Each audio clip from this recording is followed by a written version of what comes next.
ගරුතර අපගේ නායක ස්වාමීන්ද්‍රයන් වහන්සේ ප්‍රධානව පූජනීය මහා සංඝරත්නයන් අවසරයි ශ්‍රද්ධාවන්ත පින්වත්නි, අද දවසේදීත් ඒ සිදු කරනු ලබන කෙටි දහම් අනුශාසනාව සිද්ධ කරන්න බලාපොරොත්තු වන්නේ. අපේ බුදු පියාණන් වහන්සේ මේ සත්ව නැත්තම් ජීවිතයක් කියන එක උපාදානස්කන්ධ පහකට බෙදලා දක්වලා තිබෙනවා. ඒවාට උපාදානස්කන්ධ කියන්නේ ඒ උපාදානය කිරීමට සුදුසු ආකාරයෙන් තමයි ඒව පවතින්නේ. එම නිසා අපේ මනස નિરાයාසයෙන්ම ඒවත් එක්ක සම්බන්ධ වෙන විට හරි කෝණයෙන් හරි දැක්මෙන් ඒ දිහා බැලුවේ නැත්තම් નિરાයාසයෙන්ම ඒවා කෙරෙහි ඇලී යාමක් ඇතිවනවා. එම නිසා ඒවාට උපාදානස්කන්ධ කියලා කියනවා. ඒවා තමයි රූප උපාදානස්කන්ධය, වේදනෝපාදානස්කන්ධය, සංඛාරෝපාදානස්කන්ධය, විඥානෝපාදානස්කන්ධය කියන මේ උපාදානස්කන්ධය ස්කන්ධ පංචකය. එතකොට මේවාම තමයි අපි ජීවිතයක් කියලා එදිනෙදා අපි හඳුනාගන්නේ. එතකොට මේ ලෝකයේ තිබෙන හැම දෙයක්ම මේවාට ගොනු කරලා අපට තේරුම් ගන්නට හැකියාව තිබෙනවා. මේ විෂය කාරණයන් පහ ඔස්සේ ගොනු කරලා තේරුම් ගන්නට හැකියාව ලැබෙනවා. එතකොට අපි මේ දිනවල උත්සාහවත් වන්නේ මේ රූප උපාදානස්කන්ධය කියන මේ කොටස යටතේ තිබෙන විස්තර විභාගයන් තේරුම් ගන්න.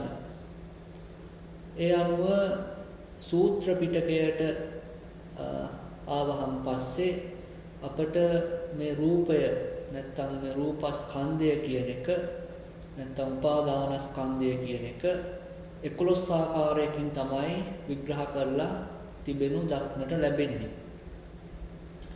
ඒවා අතීත, වර්තමාන, අනාගත කියලා මේ රූප වර්ග තුනක්. අපේ ශරීරයත් මේ බාහිර ලෝකේ ඉන්න අනිකුත් සත්වයන්ුත් මිනිස්යන් ආදී ඒ එක්කම අපිට දකින්න, අපි ස්පර්ශ කරන ඒ නොයෙක් පදෑරුම් දේවල් අපි සම්මත කරගෙන තිබෙන දේවල් මේ රූප වශයෙන් අපි ගණන් ගන්නවා. එතකොට භෞතික දේවල්. එතකොට මේවා ගත්තහන් පස්සේ අපි අතීතයේ දැන් ඉපදිච්ච දවස් ඉඳලා අපිට අතීතයක් තියෙනවා. ඊට මේ ජීවිතේ එන්න කලින් තව අතීත බව ගොඩාක් තිබිලා තිබෙනවා. එතකොට ඒ අතීතයේ යම් රූපයක් තිබිලා දැන් මේ වෙනකොට නැත්තම් ඒවා අතීත රූප කියලා එහෙම හඳුන්වනවා. ඊට පස්සේ වර්තමානයේහි අනාගතයේ අපි හෙටත් තව අවුරුදු 10ක් ජීවත් වුණොත් මේ වගේ අපිට මේ යැපෙන්න අවශ්‍ය කරන භෞතික සම්පත් තියෙනවා. ලෝකෙත් එක එක දේවල් වෙනස්කම් වෙමින් තියෙන අනාගතයේ රූප. ඊට පස්සේ දුර තිබෙන රූප, ළඟ තියෙන රූප කියලා තවත් දෙකක් තිබෙනවා. අජ්ජත්තික බාහිර කියලා එතකොට ආධ්‍යාත්මික වශයෙන්ුත් බාහිර වශයෙන්ුත් කියලා තව රූප දෙකක් තියෙනවා. එතකොට ළඟ තියෙන රූප, දුර තිබෙන රූප, අපි ආධ්‍යාත්මික තමන්ගේ ශරීරයේ අයත් රූප සහ එතනින් එළියට බාහිර ලෝකයේ තිබෙන රූප. ඊට පස්සේ සුකුම රූප, ඕලාරික රූප කියලා තව දෙකක් තිබෙනවා. අපි දේවල් ගැන සලකා බැලුවොත් සමහර දේවල් බොහොම සියුම්, ඒකම මෘදුයි. සමහර ඒවා බොහොම රළුයි. ඒ විදිහට තිබෙන අපේ ශරීරයේ වුණත් මේ සුකුම රූප තිබෙනවා. ඒකම ඕලාරික රූප තිබෙනවා. බොහොම රළු දැන් නියපොතු වගේ හරියේ බොහොම තදයි, බොහොම රළු ගතියෙන් තියෙන රූප හමු වෙනවා. සම වගේ ගත්තහම පස්සේ ඒකම ඇස් ආදී ඒවායේ තිබෙන්නේ බොහොම සියුම් රූප. ඉතින් ඒක විස්තර විභාග දක්වලා තිබෙනවා. ඊට පස්සේ හීන පනීත කියලා තව දෙකක් තියෙනවා. දැන් නිවසක වුණත් අපිට අපේ අයත් කියලා අපි සලකන දේවල් අපිට තියෙන බොහොම වටිනාකම් වැඩි දේවල්, වටිනාකමෙන් අඩු අය සම්මත දේවල්. දැන් නිවසේ තියෙන කුණු උනත් සලකන්නේ අපිට අයත් කුණු කියලා. එතකොට කුණු ඒවා ඊතරම් ගණන් ගන්න විසි කරන්න තිබෙන දේවල්. ඒවා ප්‍රනීත නැති හීන රූප. මුදල් ඒක බොහොම වටිනාකමෙන් ඉහළ දේවල්, පනීත රූප කියලා ඒ ආකාරයෙන් මේක තේරුම් ගන්න ඕනේ. එතකොට ඔහොම 11 ආකාරයකට බෙදලායි සූත්‍ර පිටකයේහි රූපය දක්වන්නේ. ඉතින් ওই හැම රූපයකම ස්වභාවය ඇති වෙලා නැති වෙලා යන ස්වභාවයක් තියෙනවා. ඕක කොතරම් අපි ගොඩක් කල් තියාගන්න හැදුවට ඒවායේ නිතර වෙනස් වෙන ස්වභාවයක් තිබෙනවා. ඒවායේ තියෙන අනිත්‍යතාවයක් තියෙනවා. මේ උපාදානස්කන්ධයන් හැම එකක්ම මේ අපි විදර්ශනා පැත්තෙන් මෙනෙහි කරනකොට හරි නිවැරදි කෝණයෙන් නිවැරදි දැක්මෙන් මෙනෙහි කරනවා නම් මේ වායේ තිබෙන අනිත්‍යතාවය, දුක්ඛතාවය, අනාත්මතාවය තමයි වටහා ගන්නට ඒ දෙසින් තමයි මේවා දිහා බලන්නට ඕන. එහෙම බැලුවේ නැත්නම් අපි මේවාට નિરાයාසයෙන්ම ඇලී යන ගතියක්, උපාදානය කරන ගතියක්, බොහොම තදින් මනසින් අල්ලා ගන්න ගතියක් තියෙන හොඳයි, බොහොම නිත්‍යයි ආදී විදිහට. එතකොට ඒකයි මේවට උපාදානස්කන්ධ කියලා කියන්නේ. ඒ සමූහ වශයෙන් තියෙනකොට ඒකට මේ උපාදානය කරන්න සුදුසු ආකාරයෙන් තමයි පවතින්නේ.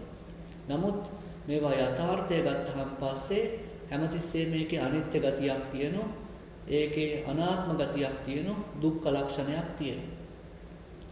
ඊට පස්සේ අභිධර්මයට එනකොට මේක 28කට බෙදලායි විස්තර කරන්නේ. සත්ව ශරීරයක තියෙන රූප විශේෂ වශයෙන් 28කට බෙදලා කතා කරනවා. අචේතනික දේවල් වල ඔය බාහිර ගස් කල් ආදී තියෙන රූප 8කට බෙදලා කතා කරන්නේ.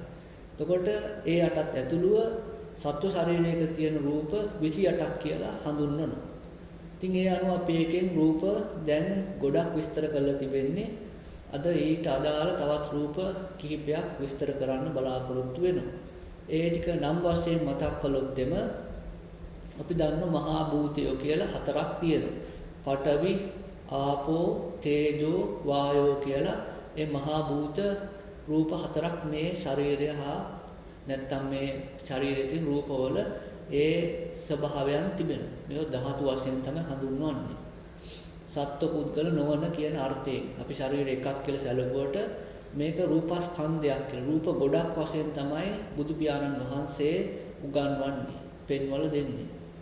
එතකොට මේ හැම රූපයකම මේ පඨවි ධාතුව, ආපෝ, වායෝ, ඊට පස්සේ තේජෝ කියන මේ ලක්ෂණයන්ගෙන් යුක්තයි. ඊට පස්සේ තව තියෙනවා පසාද රූප පහක්. චක්කු, සෝත, ගහන, ජීවහා, කාය කියලා අපි මේ බාහිර ලෝකයෙන් අපිට දැනෙන අරමුණු ගන්නෙ මේ පසාද රූප වලින්. හරියට කණ්ණාඩියකින් මේ ඒ ඉදිරියට තියෙන ඒ දෙය ප්‍රතිබිම්බය පෙන්වනවා වගේ මේ පසාද රූප වලින් තමයි අපි අරමුණු ගන්නෙ බාහිර ලෝකයෙන් අපිට එන දේවල්. එතකොට ඒවට ඒකයි පසාද රූප කියන්නේ මේ කර්මයෙන් ඉපදිච්ච රූප මේවා. ඊට පස්සේ ගෝචර රූප කියලා තියෙන මැසට ආදියට ගොදුරු වෙන රූප තියෙනවා. ඒවා 4ක් තියෙනවා. සද්ද, මේ වර්ණ රූපය, ඊට පස්සේ රස රූපය, ගන්ධ කියන ওই 4ක් තියෙනවා. මේ කයට දැනෙන්නේ ආයේ පඨවි ආදී ඒ ලක්ෂණ තමයි කයට දැනෙන්නේ. අර මහා භූතය. ඊට පස්සේ තියෙනවා වස්තු රූපය කියලා තව එකක් තියෙන මේ අපේ සිත පිහිටලා තියෙන තැන. ඊට පස්සේ ආහාර රූපය කියලා එකක් තියෙනවා. ජීවිතින්ද්‍රිය රූපය කියලා තව එකක් තියෙනවා. ඊට පස්සේ තව තියෙනවා වස්තු රූපය, ජීවිතින්ද්‍රිය රූපය, ආහාර රූපය, සහ තව එකක් තියෙනවා මට ඒක දැන් වෙලා මතක් වෙන්නේ නැහැ. ඊට පස්සේ ඔය ඒ විදිහට ප්‍රධාන රූප 18ක් තියෙනවා. ඊට පස්සේ තව 10ක් තියෙනවා. ඒකට කියන අනිෂ්පන්න රූප කියලා. අපි ඒකිනුත් දැන් ඒ 10න් දෙකක් විස්තර කරලා තියෙන්නේ. 3ක්. අද තියෙන්නේ අද කෙටියෙන් විස්තර කරනවා තවත් රූප 3ක්. ඒවට කියනවා විකාර රූප කියලා. ඒ අනිෂ්පන්න රූප වල තියෙන්නේ ආකාශ රූපය.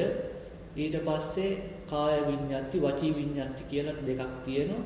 ඊට පස්සේ අද තියෙන්නේ විකාර රූප 3 ලහුතා කම්මඤ්ඤතා මුදුතා කියලා රූප 3ක්. මේවාට මේ විකාර රූප කියන්නේ මේ අර මහා භූතයන්ගේම තියෙන මේ ලක්ෂණ තමයි විවිධාකාරයෙන් මේ විදියට පේන්නේ. ඉතින් ඒකේ මේක අමුතුම දෙයක් නෙමෙයි අමුතුම රූපයක් නෙමෙයි අර මහා භූතයන්ගේ ඒ වෙලාවේ පවතිනා වූ ස්වභාව තුනක් තමයි මේ රූප තුන වශයෙන් හඳුන්වන්නේ. ඒ එක තමයි තියෙන්නේ. ලහුතා කියන්නේ සැහැල්ලුකම කියන එක. මුදුතා කියන්නේ මෘදුභාවය කියන එක. කම්මඤ්ඤතා කියන්නේ ඒ ශරීරයේ තිබෙන ක්‍රියාකාරී ඒ ගතිය. ඒ වැඩකට ගන්න සුදුසු ස්වභාවය කියන එක. එතකොට දැන් අපේ ශරීරයේ අපිට දැනෙනවා ඇතැම් වෙලාවට බොහොම බර ගතියක් මේ සැහැල්ලු ගතියට විරුද්ධ ගතිය දැනෙනවා. එතකොට ඒ ගතිය දුරු වෙනෝ ටිකක් මේ ඒ ගතිය ආහාරයකින් ආදී විදිහට ලෙඩකින් නම් ඇති උනේ බෙහෙත් ආදී ගන්නකොට ඒවාට ඒ බෙහෙත් ආදී ගන්නකොට ශරීරයේ සැහැල්ලුකම ඇති වෙනවා. එතකොට ඒ සැහැල්ලුකම ඇති කරලා දෙන්නේ මේ ලහුතා කියන රූපයෙන්. මේ ශරීරයේ සැහැල්ලුකම අපිට ඇති කරලා දෙන එක අවශ්‍ය දෙයක්. නැත්තම් ශරීරය මේ බොහොම බර ගතියෙන් අර වැඩක් මේ අපිට වැඩක් කරන්න බොහොම අමාරු ස්වභාවයක් ඇති වෙනවා. ඒක බොහොම බර ගතියෙන් තියෙනකොට. ඊට පස්සේ අනිත් රූපය තමයි මුදුතා කියන්නේ මුදු භාවය. දැන් ශරීරය බොහොම දරදඬු වෙලා තියෙනවා නම් හරියට නවන්න අමාරුයි. නමුත් බෙහෙත් ආදිය ඊට පස්සේ ඊට සුදුසු ආහාර පාන ආදිය ඊට පස්සේ අපි ව්‍යායාම ආදී ඒ දේවල් කරනකොට ශරීරයේ තියෙන ඒ මෘදු භාවය ඇති වෙනවා. ඒක මේ රූප කලාපවල වෙනස් මේ අලුතෙන් නිපදවීම වගේ තමයි මෘදු භාවය ඇති කරලා දෙන්නේ. ඉතින් ඒකත් අපි එදිනෙදා බොහොම අත්දකින දෙයක්. එතකොට මේ අපි ගැන තේරුම් ගන්න බලන්න මේ ශරීරයේ තියෙන අනාත්මතාවය අපිට මේව ගැන හිතනකොට බොහොම පහසුවෙන් තේරුම් ගන්න පුළුවන්. හැම වෙලාවෙම එක විදියකින් මේ ශරීරය තියෙන්නේ හැමතිස්සෙම එක විදිහේ අත්දැකීම් තමයි අපිට තියෙන්නේ. ඇතැම් වෙලාවට ශරීරයේ බර ගතියක් තියෙනවා, සැහැල්ලු ගතියක් තියෙනවා. ඒ සැහැල්ලු ගතිය අපිට ගොඩක් කාලයක් පවත්වන එක ඇතැම් වෙලාවට බොහොම අමාරු දෙයක්. ඊට පස්සේ තව තියෙන කර්මඤ්ඤතාවය කියන එක මේ ශරීරයේ තියෙන මේ ඇක්ටිව් ගතිය. ඒක ගන්නත් අපි මහන්සි වෙන්නට ඕන. නිතරම අලසකමින් ආදී විදිහට හැම ශරීරයට මුසුදුසු ආහාර ගන්නකොට බොහොම වැඩිපුර ආහාර ආදිය ගන්නකොට මේ බර ගතිය අකර්මණ්‍ය ස්වභාවය ශරීරයේ ඇති වෙනවා. ඉතින් ඒකට විරුද්ධ බෙහෙත් ආදී ඒ වැඩ ආදී සිද්ධ කරනකොට ව්‍යායාම ආදී ඒ ක්‍රියාකාරී ගතිය කර්මණ්‍ය ස්වභාවය ඇති කරලා දෙනවා. ඉතින් එතනත් වෙන්නේ මේ අර අකර්මණ්‍ය මේ පඨවි ආදී ධාතු වලම තියෙන ඒ එක්තරා ස්වභාවයක් නිසා තමයි බර ගතියක් එහෙම ඇති වෙන්නේ. ඒකට විරුද්ධ දේවල් අපි ඇති කරලා දෙනකොට ශරීරයේහි අර කර්මණ්‍ය ආදී ඒ රූප උපදිනවා. එතකොට මේක අමුතුම විදිහේ අලුතෙන් රූපයක් ඉපදීමක් නෙවෙයි.